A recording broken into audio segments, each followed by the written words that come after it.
Hai, Assalamualaikum. Kita jumpa lagi setelah almost 1 year saya tak buat video. Okey, hari ni saya nak kongsikan cara-cara nak beli tiket kereta api KTM secara online. Okey, mula-mula kalau kita nak beli secara online, kita kena ada apps dia lah. Okey, KTMB Mobile. Bagi yang belum install, boleh pergi ke Play Store. Okey, dekat button search boleh type KTM,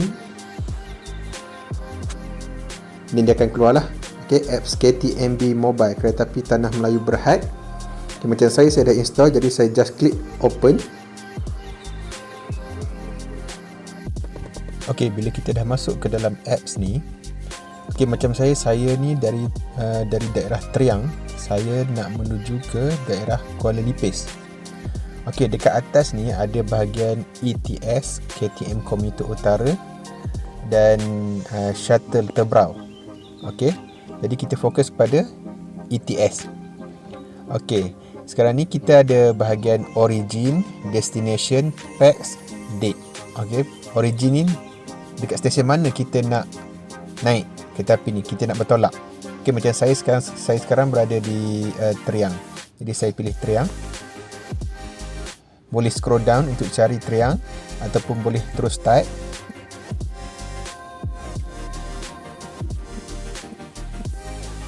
Okay, and then destination ke Kuala Lipis. Packs. Okay, packs ni pilihlah berapa orang kita nak pergi. Macam saya nak 2 orang. Okay, boleh pilih sehingga 8 orang. Kalau lebih boleh 8. Kalau tak silap saya, mungkin kita kena buat tempahan sebanyak 2 kali, tempahan berasingan. Okay, tarikh. Okay, bila masuk bahagian tarikh ni, perasan ke atas ni akan ada bahagian depart and return, maknanya bertolak dan balik. Okay, so saya nak pergi balik hari. Okay, pergi hari ni, balik pun hari ni juga. Jadi saya nak pergi pada 15 hari bulan, balik pun 15 hari bulan. Confirm. Okey, lepas tu kita tekan button search. Okey, lepas kita dah tekan button search tadi, dia akan keluarlah senarai train untuk 15 hari bulan. Okey, dekat sini ada 3, Express 26, Shuttle 34 dengan Shuttle 36. Okey, beza dia Express dengan Shuttle ni. Express ni dia kereta api yang dia tak berhenti lah. Okay, dia straight sampai ke destinasi dia. Shuttle ni dia macam bas lompat-lompat. Macam saya dari Triang, saya akan berhenti di stesen Mengkarak, Mentakap, Kuala Kerau, Jerantut untuk ambil penumpang lah. Okay,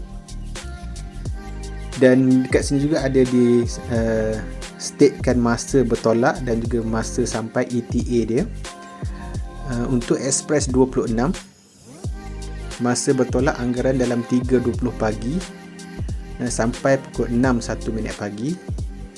Shuttle 34 bertolak 11.29 pagi sampai 2.25 petang. Shuttle 36 bertolak 5.40 dan anggaran sampai dalam 8 suku malam macam tu. Okey, jadi saya akan pilih Shuttle 34 untuk ke Kuala Lipis. Okay, sekarang kita dah sampai ke bahagian pemilihan seat. Okay, kalau kita tengok ada bahagian select coach. Itu ada coach A, ada coach B, C, D. Okay, bolehlah pilih mana-mana coach yang available, yang masih kosong. Jadi untuk bahagian pemilihan seat ni, sebelum kita pilih, saya sarankan kepada semua untuk rujuk bahagian petunjuk. Okay, dekat mana nak cari bahagian petunjuk ni? Okay, cuba klik ikon tanda soal di bahagian atas skrin sebelah kanan. Okay, ada ikon tanda soal, kita klik. Okay, bila dah klik, dia akan keluar petunjuk mengenai seat. Okay, jadi jangan tersalah lagi dalam membuat pemilihan seat selepas ni. Dalam petunjuk ni ada penerangan tentang jenis-jenis seat yang ada, yang available lah. Okay, ada seat normal, ada seat tepi tingkap, ada yang berhadapan sama sendiri, ada yang seat yang ada meja, ada juga. Okay, jadi pilih betul-betul. Ramai tersilap sebab terpilih seat yang menghadap ke belakang. Jadi dia akan jadi pening. Okay, nak muntah lah So make sure kalau tak nak kerusi yang menghadap ke belakang, pilih seat yang bertanda forward. Okey, jangan yang bertanda backward. Okey, lepas kita dah klik seat yang kita nak, okey, saya bagi contoh dekat sini. Saya ambil seat 8A 7A forward. Lepas tu saya next.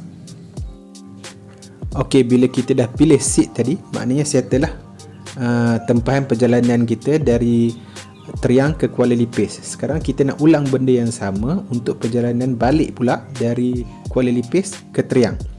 Okey, macam saya akan pilih train Shuttle 37.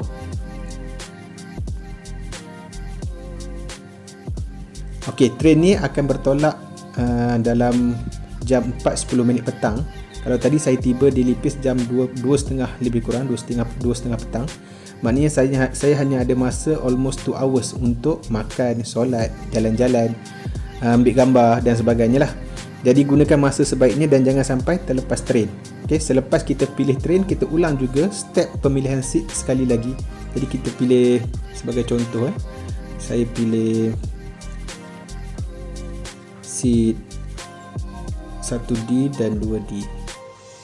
Klik next.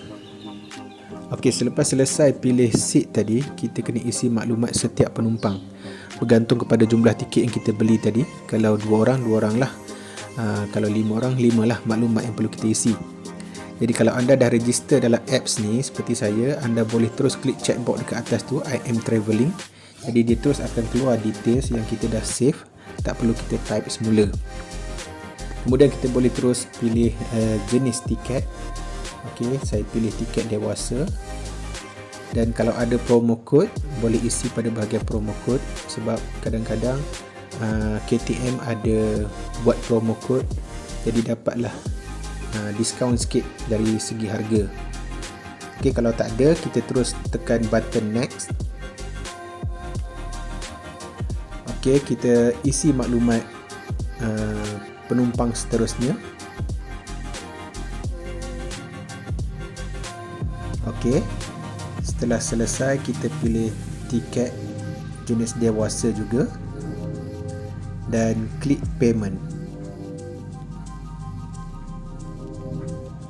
Okey, dekat sini dia ada booking details, so boleh check lah, buat final check sebelum kita buat pembayaran. Kalau tak ada masalah, boleh terus klik make payment. Okey, cara pembayaran ni boleh pilih lah yang mana yang bersesuaian. Macam saya hanya gunakan debit card, kad ATM je. Jadi di sini saya tak tunjuk lah macam mana saya buat pembayaran, sebab saya memang dah beli tiket ni. So jadikan video ni sebagai panduan saja. Okey, settle. Boleh faham tak? Nanti kalau masa mengizinkan, saya akan post pengalaman kami first time naik train. Saya rasa itu saja kali ni. Okey, thank you. Jumpa lagi. Bye.